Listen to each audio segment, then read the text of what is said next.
ಎಷ್ಟು ಒಂದು ವರ್ಷ ಇರ್ತದ 6 ತಿಂಗಳ ಇರುತ್ತಾ ಇನ್ನೂ 3 ತಿಂಗಳು ಜಾಸ್ತಿ ಇರುತ್ತೆ. 1.5 ವರ್ಷ ಬೇಕಾದ್ರೂ ಇರುತ್ತೆ. ಆ ಥರ ಲ್ಯಾಬ್ ಟೆಸ್ಟಲ್ಲಿ ರಿಪೋರ್ಟೇ ಬಂದ್ಬಿಟ್ಟಿದೆ. ಹಾಂ ಇದು ಲೈಫ್ ಇದಕ್ಕೆ ಜಾಸ್ತಿ ಇದೆ ಅಂತ ಲ್ಯಾಬ್ ಟೆಸ್ಟಲ್ಲೇ ಬಂದಿದೆ. ಅದು ಹೇಗೆ ಸಾಧ್ಯ ಆಯಿತು? ಅದು ಹೇಗೆ ಅಂದರೆ ಈಗ ಹಿಂದಿನ ಕಾಲದಲ್ಲಿ ನಮ್ಮ ಇದಕ್ಕೆ ಕೆಲವೊಂದು ಬೇಳೆಕಾಳುಗಳು, ಸಿರಿಧಾನ್ಯಗಳು ಮತ್ತು ಕೆಲವೊಂದು ಸ್ಪೈಸಸ್, ನಟ್ಸು, ಈ ಥರ ಹಳ್ಳಿನಲ್ಲಿ ಕೆಲವೊಬ್ಬರಿಗೆ ಮನಿ ಪ್ರಾಬ್ಲಮ್ಮು, ಪೌಷ್ಟಿಕ ಆಹಾರ ತೊಗೊಂಡು ತಿನ್ನೋಷ್ಟು ಅವ್ರಿಗೆ ವ್ಯವಧಾನ ಇರಲ್ಲ. ಅವ್ರು ಬರೀ ವ್ಯವಸಾಯದಲ್ಲಿ ಬ್ಯುಸಿ ಇರ್ತಾರೆ. ಹಾಗಾಗಿ ಏನೋ ಒಂದು ಕೊಡಬೇಕು. ನಾವು ಕ್ಯಾಂಪಲ್ಲಿ ಸುಮ್ಮನೆ ಹೋಗಿ ಬರೀ ಕಣ್ಣಿಂದಕ್ಕಷ್ಟೇ ಫೋಕಸ್ ಮಾಡಬಾರ್ದು. ಅವ್ರಿಗೆ ಕಣ್ಣಿಂದ್ರ ಜೊತೆಗೆ ಸ್ವಲ್ಪ ಆರೋಗ್ಯನೂ ಕೊಡಬೇಕು ಅನ್ನೋ ದೃಷ್ಟಿಯಿಂದ ನಾವು ಅದಕ್ಕೋಸ್ಕರ ಸ್ವಲ್ಪ ಆಹಾರ ರೆಡಿ ಮಾಡಿ ಅವ್ರಿಗೆ ಕೊಡ್ತಾಯಿದ್ವಿ. ವಿತಿನ್ 3 ಡೇಸಲ್ಲಿ ಅವ್ರಿಗೆ ಬಿ ಪಿ ಇದ್ದರೆ ಬಿ ಪಿ ಸ್ವಲ್ಪ ಕಮ್ಮಿ ಆಗಿರೋದು, ಅಂದರೆ ಫುಲ್ ನಾರ್ಮಲ್ಲೇನು ಆಗ್ತಾ ಇರಲಿಲ್ಲ. ಸಪೋಸ್ ಪ್ರಮಾಣ ಕಮ್ಮಿಯಾಗಿ ಅವರು ಸರ್ಜರಿಗೆ ರೆಡಿ ಆಗೋಷ್ಟು 3-4 ಡೇಸಲ್ಲಿ ಅವ್ರು ರೆಡಿ ಆಗ್ತಾಯಿದ್ರು. ಅದು ಗಂಜಿ ರೂಪದಲ್ಲಿತ್ತು. ಬಟ್ ನನ್ನ ಹಸ್ಬೆಂಡಿಗೆ ಬಂದ ಕಾಯಿಲೆನಲ್ಲಿ ಆ ಟೈಮಲ್ಲಿ ಅವರು ಗಂಜಿ ಕುಡಿಬಾರ್ದು ಅಂತ ಹೇಳಿದ್ರಲ್ಲ, ಬಾಯೇ ಓಪನ್ ಮಾಡಬಾರ್ದು, ಜಸ್ಟ್ ತಿನ್ನಲ್ಲೆಲ್ಲ ಫುಡ್ಸ ಕೊಡ್ತಾರಲ್ಲ ಆ ಲೆವೆಲಲ್ಲಿ ನಿಮ್ಮ ಮನೇಲಿ ಕೊಡಬೇಕು ಅಂತ ಹೇಳಿದ್ರಲ್ಲ, ಅದಕ್ಕೆ ಇದು ಬಂದಿದ್ದು ಕಾನ್ಸೆಪ್ಟ್. ಈಗ ಇದಕ್ಕೆ ನಾನು ಆರಂಭದಲ್ಲೂ ಕೇಳಿದ್ದೆ ನಿಮಗೆ ಏನೇನು ಹಾಕಿದ್ರಿ ಇದಕ್ಕೆ ಅಂತ. ಇದೆಲ್ಲ ಫುಡ್ಡಿಂದು ಲೈಫ್ ಸ್ಟೈಲ್ ಚೇಂಜ್ ಆಗಿರೋದ್ರಿಂದನೇ ಇದಕ್ಕೆ ಕಾರಣ. ಈ ಕೆಲವೊಂದು ಹರ್ಬ್ಸು ಮತ್ತು ಸ್ಪೈಸಸ್ಸಲ್ಲಿ ಈ ಗುಣಗಳಿದೆ. ರಕ್ತ ಹೆಪ್ಪಾಗಲ್ಲ, ಮತ್ತು ಏನಾದ್ರೂ ಬ್ಲಾಕೇಜ್ ಆಗಿದ್ದರೆ ಅದನ್ನು ಕ್ಲೀನ್ ಮಾಡೋ ಗುಣ ಇದೆ. ಹಾಗಾಗಿ ಬ್ಲಡ್ ಪ್ರೆಷರು ಏಕ್ದಮ್ ನಾರ್ಮಲ್ಲಾಗೂ ಬರುತ್ತೆ.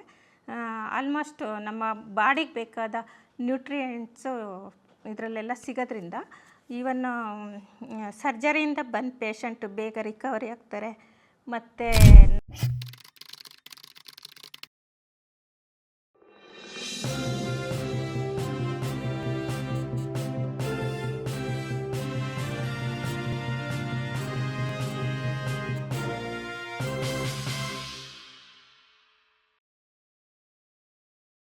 ನೀವು ಒಬ್ಬ ಗೃಹಿಣಿಯಾಗಿ ಇದನ್ನು ಹೇಗೆ ಈ ಥರದ್ದೆಲ್ಲ ಕಂಡುಹಿಡಲಿಕ್ಕೆ ಸಾಧ್ಯ ಆಯಿತು?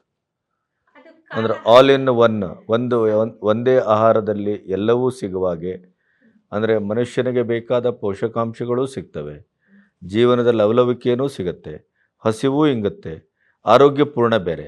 ಅದರ ಜೊತೆಗೆ ಒಂದು ಮಿರಾಕಲ್ ಅನ್ನುವ ಒಂದು ರೋಗ ನಿಮ್ಮ ಕಣ್ಣೆದುರನೇ 3 ತಿಂಗಳಲ್ಲಿ ಕಡಿಮೆ ಆದಂಥದ್ದು. ಇದು ಹೇಗೆ? ಇದು ಹೇಗೆಂದರೆ ನನ್ನ ಮನೆಯಲ್ಲಿ ಅವ್ರಿಗೆ ಪೇಯ್ನು ಅದೆಲ್ಲ ಸಿಚುವೇಶನನ್ನು ನೋಡಿ ಅದು ಕಾಲನೇ ಎಷ್ಟೊಂದು ನಮ್ಗೆ ವಿದ್ಯೆಗಳು ಕಲಿಸ್ಬಿಡುತ್ತೆ. ಆ ಕಾಲಕ್ಕೆ ತಕ್ಕ ಹಾಗೆ ಅದು ಅವರಷ್ಟು ಅನುಭವಿಸ್ತಿದ್ದು ನೋಡಿದ್ರೆ ನಾನು ಅಷ್ಟು ಡೀಪಾಗಿ ಏನು ಮಾಡಬೇಕು ಅಂತ ಅಧ್ಯಯನ ಆ ಕಡೆ ಈ ಕಡೆ ಎಲ್ಲ ಸರ್ಚ್ ಮಾಡಿ ಬುಕ್ಸ್ ಓದಿ ತುಂಬಾ ಇದಕ್ಕೆ ಎಫರ್ಟ್ ಹಾಕಿ ಕಡೆಗೆ ಡಾಕ್ಟರ್ಸ್ ಏನೇ ಹೇಳಿದ್ರು ಇದು ನಿಜವಾಗ್ಲೂ ಮಿರಾಕಲ್ ಅಂದ್ರೆ. ಸೊ ಅವರ ಸಲಹೆ ಮೇರೆಗೆ ನೀವು ಇದನ್ನು ಪಬ್ಲಿಕ್ಕಿಗೆ ಕೊಡಬೇಕು. ಮನೆಗೆ ಗಂಡನಿಗೆ ಅಂತ ಮಾಡಿದ್ದು ನೀವು. ಫಸ್ಟ್ ನಾವು ಏನು ಮಾಡಬಾರ್ದು. ಈಗ ಆಲ್ರೆಡಿ ನಾವು ಹೆಲ್ತಿಯಾಗಿ ಚೆನ್ನಾಗಿ ಆಗಲ್ಲ, ಬ್ಯಾಕ್ ಟು ನಾರ್ಮಲ್ ಅಂತ ನಾವು ಏನು ಮಾಡೋ ಯೋಚನೆ ಇರಲಿಲ್ಲ. ಅದಾದ ನಂತರ ಡಾಕ್ಟ್ರು ಇವ್ರಿಗೆ ಮೇಲಿಂದ ಮೇಲೆ ಫೋನ್ ಮಾಡ್ತಾಯಿದ್ರು, ನೀವೇನಕ್ಕೆ ಮಾಡಿ ಮಾಡಿ ಮಾಡಿ ಅಂತ ಫೋನ್ ಮಾಡಿ ಅವ್ರಿಗೂ ಕೊಟ್ರಾ? ನಾವು ತಗೊಂಡ ತಕ್ಷಣನೇ ನೀವು ಮಾಡಿರೋದು ನಮಗೂ ಕರೀತ. ಸೊ ಆ ನಂತರ ನೀವು ಇದನ್ನು ಪಬ್ಲಿಕ್ಕಿಗೆ ಫೋರ್ಸಿಗೆ ಏನಾದರೂ ಮಾಡಲೇಬೇಕು ಅಂತ. ಮತ್ತು ಅವ್ರು ಹೇಳಿದ ಮೇಲೆ 2 ವರ್ಷ ಆಯಿತು ಅದು ಮಾರ್ಕೆಟಿಗೆ ಬಿಡೋದಕ್ಕೆ. ಆ ಮಾರ್ಕೆಟಿಗೆ ಬಿಡುವ ಮಧ್ಯದಲ್ಲಿ ಏನು ತಯಾರಿ ಮಾಡಿದ್ರಿ? ಅಂದರೆ ಅದರ ಪೌಡ್ರು ಗುಳಿಗೆ ಗಟ್ಟಬಾರ್ದು ಅಂತ ಏನಾದರೂ, ಅಥವಾ ನೀವು ಪ್ರಿಸರ್ವೇಟಿವ್ ಹಾಕ್ತಿದ್ದೀರಾ, ಏನು ಕತೆ? ಇದರಲ್ಲಿ ಯಾವುದೇ ರೀತಿ ಪ್ರಿಸರ್ವೇಟಿವ್ಸ್ ಇಲ್ಲ, ಆಡೆ ಶುಗರ್ ಆಗಲಿ ಯಾವುದೇ ಇಲ್ಲ, ಯಾವ ಕೆಮಿಕಲ್ಸ್, ಶುಗರು ಇಲ್ಲ, ಹಾಂ, ಯಾವ ಕೆಮಿಕಲ್ಸ್ ಯಾವುದೂ ಇಲ್ಲ. ಜಸ್ಟ್ ನಿಮ್ಮ ಈ ಪೌಡ್ರನ್ನು ನೀವು ಪ್ಯಾಕಿಂಗ್ ಎಲ್ಲ ಭಾಳ ಅದ್ಭುತವಾಗಿ ಮಾಡಿದ್ದೀರಿ. ಅದರೊಳಗೆ ಇಟ್ಟರೆ ಎಷ್ಟು, 1 ವರ್ಷ ಇರ್ತದ, 6 ತಿಂಗಳ ಇರುತ್ತಾ, 3 ತಿಂಗಳು ಜಾಸ್ತಿ ಇರುತ್ತೆ, 1.5 ವರ್ಷ ಬೇಕಾದರೂ ಇರುತ್ತೆ. ಆ ಥರ ಥರ ಲ್ಯಾಬ್ ಟೆಸ್ಟಲ್ಲಿ ರಿಪೋರ್ಟೇ ಬಂದ್ಬಿಟ್ಟಿದೆ. ಹಾಂ, ಇದು ಲೈಫ್ ಇದಕ್ಕೆ ಜಾಸ್ತಿ ಇದೆ ಅಂತ ಲ್ಯಾಬ್ ಟೆಸ್ಟಲ್ಲೇ ಬಂದಿದೆ. ಅದು ಹೇಗೆ ಸಾಧ್ಯ ಆಯಿತು? ಅದು ಹೇಗೆ ಅಂದರೆ, ಈಗ ಹಿಂದಿನ ಕಾಲದಲ್ಲಿ ನಮ್ಮ ಪೂರ್ವಜರೆಲ್ಲ ಯಾವುದೇ ಕೆಮಿಕಲ್ ಆಗಲಿ ಯಾವುದನ್ನು ಏನೂ ಉಪಯೋಗಿಸ್ದಲೇ ಇರಲಿಲ್ಲ, ಹಾಗೆ ಸ್ಟೋರೇಜ್ ಮಾಡ್ತಾ ಇದ್ರಲ್ಲ. ಆ ರೀತಿ ನಮ್ಮ ಪೂರ್ವಜರನ್ನೆಲ್ಲ ಕನ್ಸಲ್ಟ್ ಮಾಡಿ ತಿಳ್ಕೊಂಡು ಯಾವ ರೀತಿ ಮಾಡಿದರೆ ಯಾವ ಥರ ಆಹಾರ ನಾವು ಲಾಂಗ್ ಟೈಮ್ ಇಡ್ಬೋದು ಅಂತ ಎಲ್ಲ ತಿಳ್ಕೊಂಡು ಒಂದೆರಡು ಟೆಕ್ನಿಕ್ ನಮಗೂ ಹೇಳಿ ನೋಡು ಹೇಗೆ. ಈಗ ಎರಡೇ ಈಗ ಉದಾಹರಣೆಗೆ ಅದನ್ನು ನೀವು ಪ್ರಿಸರ್ವೇಟಿವನ್ನು ಬಳಸ್ದೇನೆ ತುಂಬ ಲಾಂಗ್ ಶೆಲ್ಫ್ ಅಂದರೆ ತುಂಬ ದೀರ್ಘಾವಧಿ ಕಾಲದಲ್ಲಿ ಈ ಪೌಡ್ರು ಯಾವುದೇ ಸ್ಮೆಲ್ ಬರದೇನೆ ಹಾಳಾಗದೇನೆ ತನ್ನ ಮೂಲ ಸ್ವಾದ ಮತ್ತು ಶಕ್ತಿಯನ್ನು ಉಳಿಸ್ಕೊಂಡು ಅದು ಇರುತ್ತೆ ಅಂತಾದರೆ ಅದು ನಿಜವಾಗೂ ಅದು ಭಾರತದ ಬಹಳ ದೊಡ್ಡ ಗುಣ ಅದು. ಈಗ ನಮ್ಮ ಪೂರ್ವಕರು ಮನೆಯಲ್ಲಿ ಎಲ್ಲರೂ ಹಾಗೆ ಮಾಡ್ತಿದ್ರು. ಕುಟ್ಟಿ ಪುಡಿ ಮಾಡಿ ಅದು ಸಾಂಬಾರು ಹುಡಿ ಇರ್ಬೋದು, ಇನ್ನೊಂದಿರ್ಬೋದು, ಮಗದೊಂದಿರ್ಬೋದು, ಇವನ್ ಅಕ್ಕಿ ಹುಡಿಯನ್ನು ಕೂಡ ಮಾಡಿಡ್ತಿದ್ರು. ಸೊ ಹೇಗೆ ಅದು ಹೇಳಿ.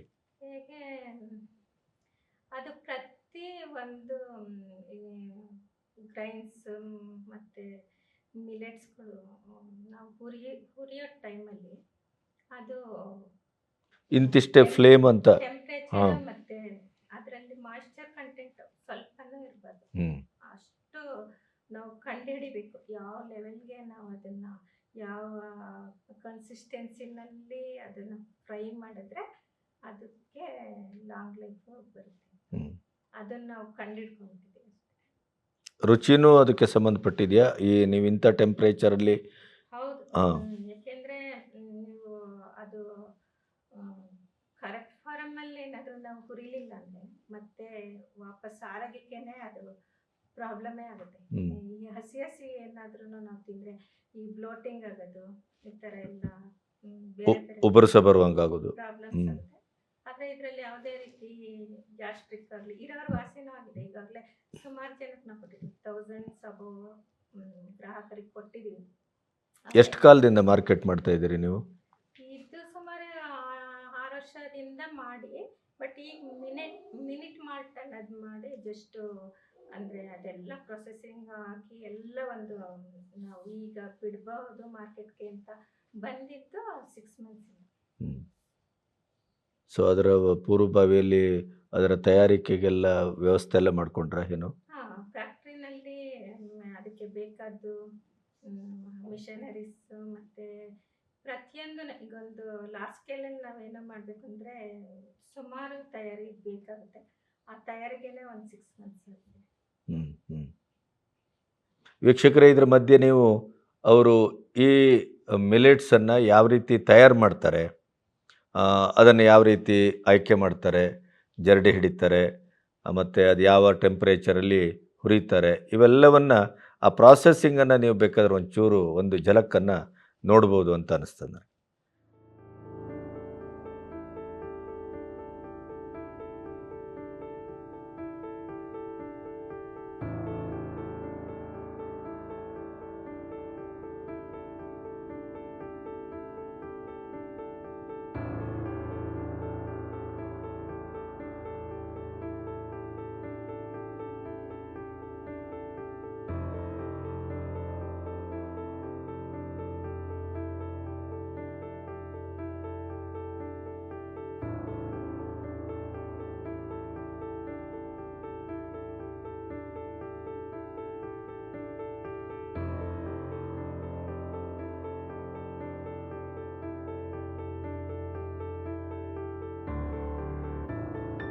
ಅಲ್ಲ, ನೀವೀಗ ಇದನ್ನೊಂದು ರೀತಿಯ ಮಿರಾಕಲ್ ಮಿನಿಟ್ ಮಾಲ್ಟ್ ಅಂತ ಹೇಳ್ಬೋದೇನೋ ನನಗನ್ಸಿದ್ದು. ಯಾಕೆಂದರೆ ಒಂದು ಆಹಾರದಿಂದ ಒಂದು ಮಾರಕವಾದ ರೋಗವೇ ಕಡಿಮೆ ಆಗುತ್ತೆ ಅಂತಾದರೆ ನೀವು ಆಮೇಲೆ ಅದನ್ನು ಮಾರ್ಕೆಟ್ ಮಾಡುತ್ತೀರಿ, ಈಗ ಅದನ್ನು ಜನಕ್ಕೆ ಕೊಡ್ತಾ ಇದ್ದೀರಿ, ಅದು ಭಾಳ ಕಡಿಮೆ ರೇಟಲ್ಲಿ ಕೊಡ್ತಾ ಇದ್ದೀರಿ, ಅವೆಲ್ಲ ನಿಮ್ಮ ಜನಸೇವೆಯ ಒಂದೊಂದು ಲಕ್ಷಣಗಳು.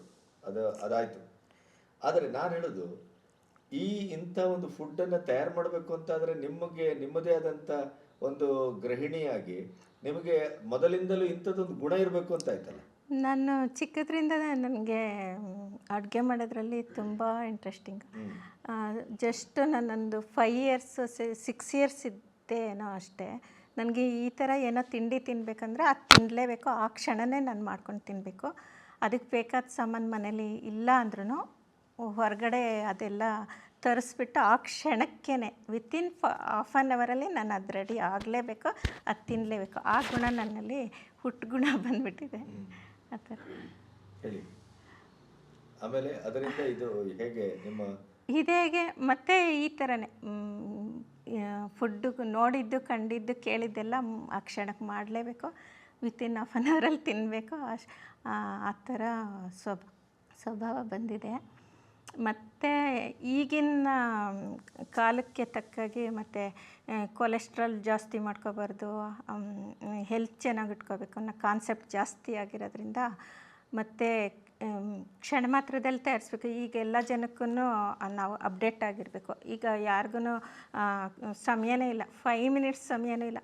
ಈವನ್ ನಾವು ಝೊಮ್ಯಾಟೊ ಸ್ವಿಗ್ಗಿಗೆಲ್ಲ ಆರ್ಡ್ರ್ ಮಾಡಿದ್ರೆ ಒಂದು ಹಾಫ್ ಆನ್ ಅವರು ಅವ್ರಿಗೆ ಆರ್ಡರ್ ಮಾಡಿ ಮತ್ತು ತಂದು ಕೊಡೋದಕ್ಕೆ ಸಮಯ ಬೇಕಾಗುತ್ತೆ. ಇದೆಲ್ಲ ಏನಾದರೂ ಮಾಡಿ ತಪ್ಪಿಸ್ಬೇಕು. ಒಂದು 5 ಮಿನಿಟ್ಸಲ್ಲಿ 10 ಮಿನಿಟ್ಸಲ್ಲಿ ಆ ಫೋನ್ ಮಾಡೋ ಸಮಯದಲ್ಲಿ ನಮಗಿಲ್ಲ ಆಹಾರ ಆಗಿಬಿಡ್ಬೇಕು. ಬೇರೆ ಅಂದರೆ ನನ್ನದೇ ಉದ್ದೇಶ ಅಲ್ಲ, ಈಗಿನ ಕಾಲ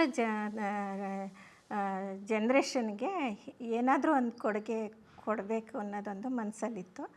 ಅದು ಹೀಗೆ ಹೊರಗೆ ಬಂತು. ನಿಮಗೆ 2 ಮಕ್ಕಳಲ್ವಾ? ಹಾಂ, ಹೌದು. ಮದುವೆ ಫಾರಿನ್ ಇದೆ? ಹಾಂ, ಇದ್ದಾರೆ. ಈಗ ಅವರ ಹಿಂದೆ ಎಲ್ಲ ಬೆಳೆವಾಗೆಲ್ಲ ಅವರಿಗೆಲ್ಲ ಏನಾದ್ರು ಅಸೌಖ್ಯ ಆದಾಗೆಲ್ಲ ನೀವು ಮನೆ ಮದ್ದು ಆ ಥರ? ನನ್ನ ಮಕ್ಕಳು ನಿಜ ಹೇಳಬೇಕಂದ್ರೆ ಒಂದು ದಿವಸನ ಆಸ್ಪತ್ರೆಗೆ ಕರ್ಕೊಂಡೋಗಿಲ್ಲ. ಆ ಥರ ಆರೋಗ್ಯವಾಗಿ ಚೆನ್ನಾಗಿದ್ದಾರೆ. ಅದೇನೋ ಗೊತ್ತಿಲ್ಲ, ನಾನು ಮಾಡೋ ಫುಡ್ಡು ತಿಂದ ಇಲ್ಲ ಜೀನ್ಸ್ ಆ ಥರ ಇದೆಯೋ ಗೊತ್ತಿಲ್ಲ. ಇದುವರೆಗೂ ನನ್ನ ಮಕ್ಕಳು ಒಂದು ದಿವಸನೂ ಆಸ್ಪತ್ರೆಗೆ ಹೋಗಿಲ್ಲ. ಇವನ್ ನಾನು ಯಾವ ಏನೇ ಸ್ಥಿತಿ ಬಂದೂ ಇಲ್ಲ, ಸಣ್ಣ ಪುಟ್ಟದ್ದು ಬಂದ್ರೂ ಟ್ಯಾಬ್ಲೆಟ್ಸ್ ಏನು ತೊಗೊಳ್ಳೋದೇ ಇಲ್ಲ, ಯಾವುದನ್ನು ಟ್ಯಾಬ್ಲೆಟ್ಸ್ ತೊಗೊಂಡೇ ಇಲ್ಲ. ಮನೆಯಲ್ಲೇ ಏನಾದರೂ ಮದ್ದು ಮಾಡ್ಕೊಡ್ತೀರಿ? ಹಾಂ, ಜಸ್ಟ್ ಹಾಗೆ. ಈ ಫುಡ್ಡನ್ನು ತಯಾರು ಮಾಡುವಾಗ ನೀವು ಹೇಗೆ ಆ ತಯಾರಿಕೆಯ ದಿನಗಳೆಲ್ಲ ಹೇಗಿದ್ವು? ಏನೇನು ಕಂಡುಹಿಡಿದ್ರಿ, ಏನೇನು ಹಾಕಿದ್ರಿ ಅದಕ್ಕೆ? ಮತ್ತು ಈ ಮೊದಲೆಲ್ಲ ಗಂಜಿ ರೂಪದ ಆಹಾರ ನಾವು ಕ್ಯಾಂಪಲ್ಲೆಲ್ಲ ಕೊಡ್ತಾಯಿದ್ವಿ. ನನ್ನ ಹಸ್ಬೆಂಡ್ ಮೆಡಿಕಲ್ ಫೀಲ್ಡಲ್ಲೇ ಇರೋದ್ರಿಂದ, ಕಣ್ಣಿನ ಡಾಕ್ಟ್ರ್ ಆಗಿರೋದ್ರಿಂದ ನಾವು ಐ ಕ್ಯಾಂಪ್ಸ್ ತುಂಬಾ ಮಾಡ್ತಾಯಿದ್ವಿ. ಮೋರ್ ದೆನ್ 500,000ಗಿಂತ ಜಾಸ್ತಿ ಕ್ಯಾಂಪ್ಸ್ ಮಾಡಿದ್ದೀವಿ ನಾವು ಬೆಂಗಳೂರು ಸುತ್ತಮುತ್ತ. ಆ ಕ್ಯಾಂಪ್ಗಳಲ್ಲಿ ಸಡನ್ನಾಗಿ ನಾವು ಪೇಷಂಟ್ನ ಇದಕ್ಕೆ ಸರ್ಜರಿಗೆ ಕರ್ಕೊಂಡೋಗೋದಕ್ಕಾಗಲ್ಲ. ಕೆಲವೊಬ್ಬರಿಗೆ ಹೈ BP ಇರುತ್ತೆ, ಕೆಲವೊಬ್ಬರಿಗೆ ಡಯಾಬಿಟಿಸ್ ಇರುತ್ತೆ, ಇಲ್ಲ ಮತ್ತೊಂದು ಇರುತ್ತೆ, ಸುಸ್ತಿರುತ್ತೆ, ಅದಿರುತ್ತೆ, ಅವ್ರು ಬರೋದಕ್ಕೆ ರೆಡಿನೇ ಇರಲ್ಲ. ಆ ಟೈಮಲ್ಲಿ ನಾವೇ ಒಂದು ಫುಡ್ಡು ರೆಡಿ ಮಾಡಿದ್ವಿ. ಪಾಪ ಹಳ್ಳಿನಲ್ಲಿ ಕೆಲವೊಬ್ಬರಿಗೆ ಮನಿ ಪ್ರಾಬ್ಲಮ್ಮು, ಪೌಷ್ಟಿಕ ಆಹಾರ ತೊಗೊಂಡು ತಿನ್ನೋಷ್ಟು ಅವ್ರಿಗೆ ವ್ಯವಧಾನ ಇರಲ್ಲ, ಅವ್ರು ಬರೀ ವ್ಯವಸಾಯದಲ್ಲಿ ಬ್ಯುಸಿ ಇರ್ತಾರೆ. ಹಾಗಾಗಿ ಏನೋ ಒಂದು ಕೊಡಬೇಕು. ನಾವು ಕ್ಯಾಂಪಲ್ಲಿ ಸುಮ್ಮನೆ ಹೋಗಿ ಬರೀ ಕಣ್ಣಿಂದಕ್ಕಷ್ಟೇ ಫೋಕಸ್ ಮಾಡಬಾರ್ದು, ಅವ್ರಿಗೆ ಕಣ್ಣಿಂದ್ರ ಜೊತೆಗೆ ಸ್ವಲ್ಪ ಆರೋಗ್ಯನ ಕೊಡಬೇಕು ಅನ್ನೋ ದೃಷ್ಟಿಯಿಂದ ನಾವು ಅದಕ್ಕೋಸ್ಕರ ಸ್ವಲ್ಪ ಆಹಾರ ರೆಡಿ ಮಾಡಿ ಅವ್ರಿಗೆ ಕೊಡ್ತಾಯಿದ್ವಿ. ವಿತಿನ್ 3 ಡೇಸಲ್ಲಿ ಅವ್ರಿಗೆ BP ಇದ್ದರೆ BP ಸ್ವಲ್ಪ ಕಮ್ಮಿ ಆಗಿರೋದು, ಅಂದರೆ ಫುಲ್ ನಾರ್ಮಲ್ಲೇನು ಆಗ್ತಾಯಿರಲಿಲ್ಲ.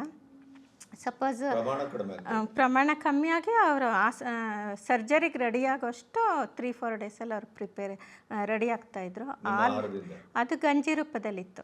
ಬಟ್ ನನ್ನ ಹಸ್ಬೆಂಡಿಗೆ ಬಂದ ಕಾಯಿಲೆನಲ್ಲಿ ಆ ಟೈಮಲ್ಲಿ ಅವರು ಗಂಜಿ ಕುಡಿಬಾರ್ದು ಅಂತ ಹೇಳಿದ್ರಲ್ಲ, ಬಾಯೇ ಓಪನ್ ಮಾಡಬಾರ್ದು. ಜಸ್ಟ್ ನಾವು ಹಾಸ್ಪಿಟಲಲ್ಲಿ ಅಡ್ಮಿಟ್ ಆದರೆ ಡೆಸ್ಟ್ರೋಸು ಮತ್ತು ಈ IV-ನಲ್ಲೆಲ್ಲ ಫುಡ್ಸ ಕೊಡ್ತಾರಲ್ಲ, ಆ ಲೆವೆಲಲ್ಲಿ ನಿಮ್ಮ ಮನೇಲಿ ಕೊಡಬೇಕು ಅಂತ ಹೇಳಿದ್ರಲ್ಲ, ಅದಕ್ಕೆ ಇದು ಬಂದಿದ್ದು ಕಾನ್ಸೆಪ್ಟ್.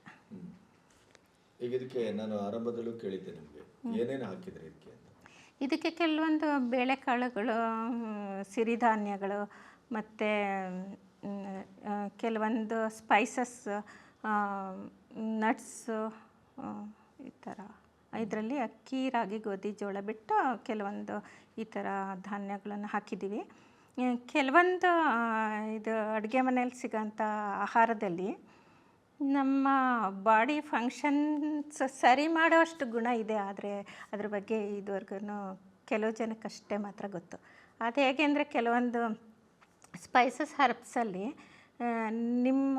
ನಮ್ಮ ಬಾಡಿನಲ್ಲಿರೋ ರಕ್ತ ಕಣಗಳಲ್ಲಿ ದಿನೇ ದಿನೇ ಕೊಲೆಸ್ಟ್ರಾಲ್ ಎಲ್ಲ ಜಾಸ್ತಿ ಆಗಿಬಿಟ್ಟು ಬ್ಲಾಕ್ ಆಗಿರುತ್ತೆ, ಮತ್ತು ಅದರಿಂದ ಬಿ ಪಿ ಜಾಸ್ತಿ ಆಗುತ್ತೆ. ಮತ್ತು ಈಗಂತೂ ಚಿಕ್ಕ ವಯಸ್ಸಿನವ್ರೆ 30-40 ಇಯರ್ಸ್ ಅವ್ರಿಗೆಲ್ಲ ಹಾರ್ಟ್ ಅಟ್ಯಾಕ್ ಆಗುತ್ತೆ. ಇದೆಲ್ಲ ಫುಡ್ಡಿಂದು ಲೈಫ್ ಸ್ಟೈಲ್ ಚೇಂಜ್ ಆಗಿರೋದ್ರಿಂದನೇ ಇದಕ್ಕೆ ಕಾರಣ. ಈ ಕೆಲವೊಂದು ಹರ್ಬ್ಸು ಮತ್ತು ಸ್ಪೈಸಸ್ಸಲ್ಲಿ ಈ ಗುಣಗಳಿದೆ. ರಕ್ತ ಹೆಪ್ಪಾಗಲ್ಲ, ಮತ್ತು ಏನಾದ್ರೂ ಬ್ಲಾಕೇಜ್ ಆಗಿದ್ದರೆ ಅದನ್ನು ಕ್ಲೀನ್ ಮಾಡೋ ಗುಣ ಇದೆ. ಹಾಗಾಗಿ ಬ್ಲಡ್ ಪ್ರೆಷರು ಏಕ್ದಮ್ ನಾರ್ಮಲ್ಲಾಗೂ ಬರುತ್ತೆ. ಆಲ್ಮೋಸ್ಟ್ ನಮ್ಮ ಬಾಡಿಗೆ ಬೇಕಾದ ನ್ಯೂಟ್ರಿಯೆಂಟ್ಸು ಇದರಲ್ಲೆಲ್ಲ ಸಿಗೋದ್ರಿಂದ ಈವನ್ ಸರ್ಜರಿಯಿಂದ ಬಂದ ಪೇಷಂಟು ಬೇಗ ರಿಕವರಿ ಆಗ್ತಾರೆ.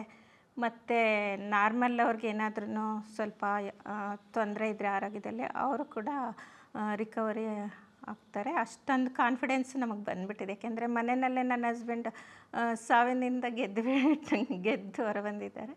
ಇದೊಂದು ದೊಡ್ಡ ಕತೆ. ಸೊ ಈಗ ಆಮೇಲೆ ಇದನ್ನು ನಿಜವಾಗಿಯೂ ಡಾಕ್ಟ್ರೆಲ್ಲ ಆದಮೇಲೆ ಡಾಕ್ಟ್ರದು ನೀವು ಇದನ್ನು ಸಮಾಜಕ್ಕೆ ಬಿಡ್ಬೋದು, ಸಾರ್ವಜನಿಕರಿಗೆ ಕೊಡ್ಬೋದು ಅಂತ ಅಂದಾಗ ಇದನ್ನು ಲಾರ್ಜರ್ ಸ್ಕೇಲಲ್ಲಿ ಮಾಡಬೇಕು ಅಂತ ಹೊರಟಾಗ ಏನು ಯೋಚನೆ ಮಾಡಿದ್ರಿ, ಹೇಗೆ? ಈ ಯೋಚನೆ ಏನಿಲ್ಲ. ಇದಿನ್ನು ಆಲ್ರೆಡಿ ನಮ್ಮ ಲೈಫ್ ಆಲ್ಮೋಸ್ಟ್ ನಾವು ಲೈಫೆಲ್ಲ ಕಳೆದುಬಿಟ್ಟಿದ್ದೀವಿ. ಇನ್ನು ಇರೋದು ಸ್ವಲ್ಪ ದಿವಸದಲ್ಲಿ ಜನಗಳಿಗೆ ಏನಾದರೂ ಒಂದು ಕೊಡುಗೆ ಕೊಟ್ಟೇ ಹೋಗಬೇಕು. ನಮಗೇನಾದರೂ ತೊಂದರೆ ಆದರೂ ಪರವಾಗಿಲ್ಲ, ಸಮಾಜಕ್ಕೊಂದು ಕೊಡುಗೆ ನಮ್ಮಿಂದ ಸಿಗಬೇಕು ಅನ್ನೋದೇ ಛಲದಿಂದಲೇ ಇದು ಮಾಡಿರೋದು.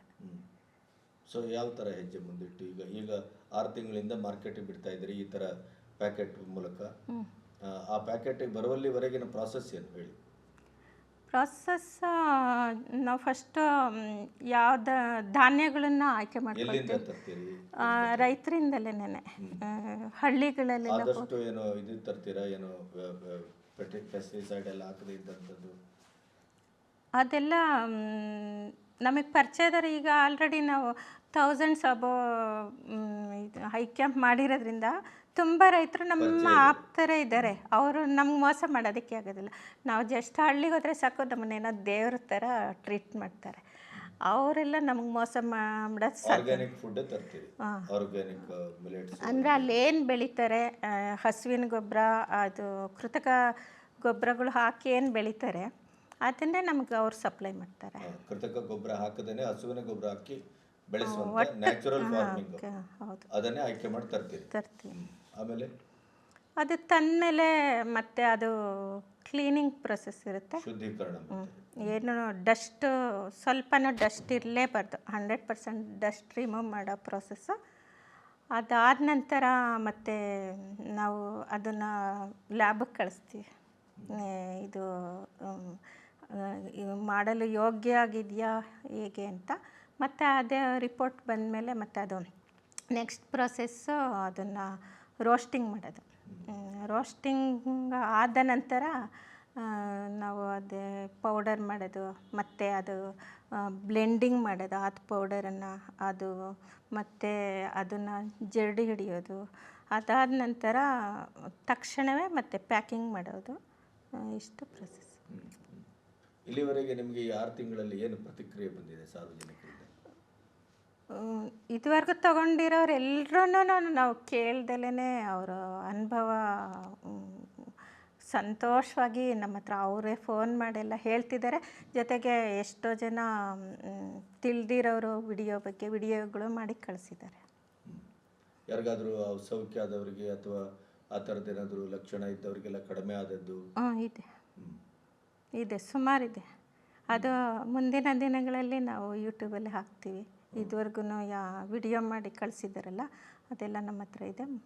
ಮುಂದಿನ ದಿನಗಳಲ್ಲಿ ನಾವು ಅದು ಹಾಕ್ತೀವಿ. ಮುಂದಿನ ದಿನಗಳಲ್ಲಿ ನಮಗೆ ಕೊಟ್ಟರೆ ಹಿಂದಿನ ದಿನ